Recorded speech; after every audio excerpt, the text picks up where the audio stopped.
তিনি তো একজন দুর্নীতিগ্রস্ত লোক। ফিল্ম অ্যাক্ট্রেসদেরকে নিয়ে কক্সবাজার বেড়াইতে গেছেন, এটা রাষ্ট্রপতিকে মানায় না এই ধরনের কাজে। তার ছেলের একটা ফিল্ম উদ্বোধন করার জন্য আমাদের কপালে আরও কিছু দুঃখ আছে। যে বা যারা এই কাজটা করতেছে একদিন তারা এটা নিয়েই পস্তাবে।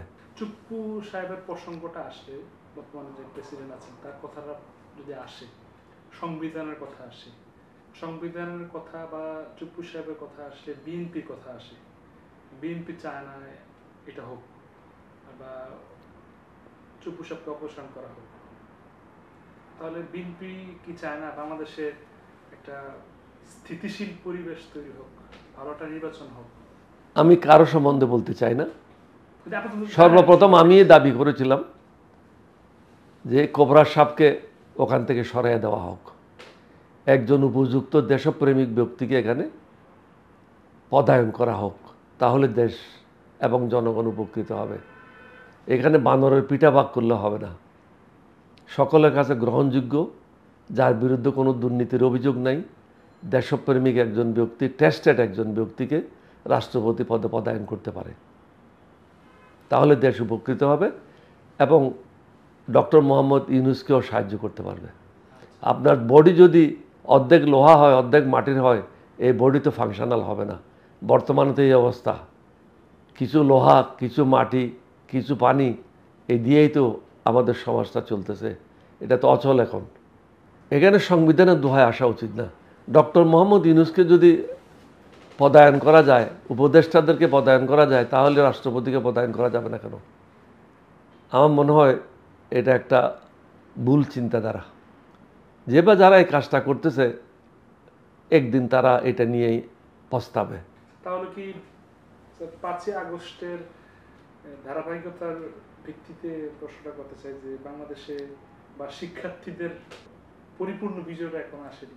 এটা শুধু শিক্ষার্থীদের ধরছেন কেন? পুরো জাতিই তো চাইছিল একটা সমাজে পরিবর্তন আসুক। এটা শুধু শিক্ষার্থী না, শিক্ষার্থীরা তো একটা অংশ, 5% বা 2%, 3% অফ দ্য সোসাইটি। জনগণ হলো 97%, 98%। এটা পুরো সমাজেই চাচ্ছে যে এখানে ন্যায় শাসন হোক, দুর্নীতিমুক্ত সমাজ হোক, গরিব মানুষরা তাদের ন্যায় বিচার পাক, সমাজে শান্তি ফিরে আসুক, আইন শৃঙ্খলা ফিরে আসুক এবং যোগ্যতার ভিত্তিতে বিভিন্ন জায়গায় নিয়োগপ্রাপ্ত হোক। এগুলি তো সকলের দাবি ছিল, এটা শুধু শিক্ষার্থীদের না। আমার মনে হয় এরকম একটা দুর্নীতিগ্রস্ত ব্যক্তিকে পদে রেখে কোনো নির্বাচনে যাওয়া ঠিক হবে না। তিনি যদি, তার বিরুদ্ধে যদি কোনো দুর্নীতির অভিযোগ না থাকতো, তিনি যদি স্বচ্ছ একজন ব্যক্তি হতেন, আওয়ামী লীগের হলেও মানুষের কোনো অভিযোগ থাকতো না। তিনি তো একজন দুর্নীতিগ্রস্ত লোক। ফিল্ম অ্যাক্ট্রেসদেরকে নিয়ে কক্সবাজার বেড়াইতে গেছেন, তার ছেলের একটা ফিল্ম উদ্বোধন করার জন্য মহাখালীতে একটা মার্কেটে আসছেন এবং তার বিরুদ্ধে অনেক দুর্নীতির অভিযোগ। তিনি তো একজন আওয়ামী লীগের কট্টর সমর্থক, ছাত্র জীবন থেকে ছাত্রলীগ করে আসছে এবং তিনি অরিজিনালি বাংলাদেশের লোক না, তিনি হলেন বিহারের একজন লোক। বিহার থেকে এসে পাবনাতে আশ্রয় নিয়েছিল। বাংলাদেশের ভাগ্যে বা জনগণের ভাগ্যে কি আছে বা আগামী বাংলাদেশ কেমন হবে? আমার মনে হয় আমাদেরকে আরও কঠিন সময় পার করতে হবে। আমাদের কপালে আরও কিছু দুঃখ আছে, কারণ আমরা ভালো মানুষের মতো নিজকে প্রতিষ্ঠা মানুষের কাছে তুলে ধরতে পারিনি। আমাদের যে কর্তব্য আল্লাহ রসুল আমাদেরকে নির্দেশ দিয়েছেন, সেই পথে আমরা আগাতে পারিনি।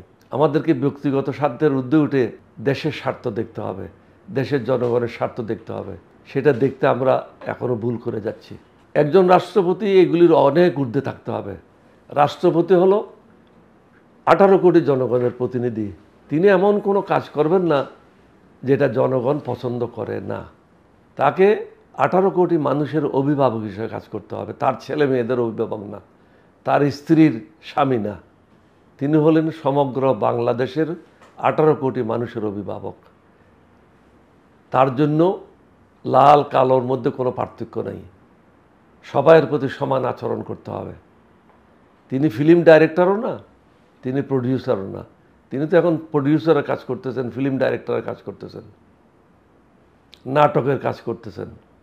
এটা রাষ্ট্রপতিকে মানায় না এই ধরনের কাজে। এটা একজন ফিল্ম ডাইরেক্টর করতে পারে, প্রডিউসার করতে পারে, একটা ফিল্মের ভিলেন করতে পারে, একজন অ্যাক্টর করতে, অভিনেতা করতে পারে, অভিনেত্রী করতে পারে, রাষ্ট্রপতি না। রাষ্ট্রপতিকে সকলের সব কিছুর ঊর্ধ্বে থাকতে হবে।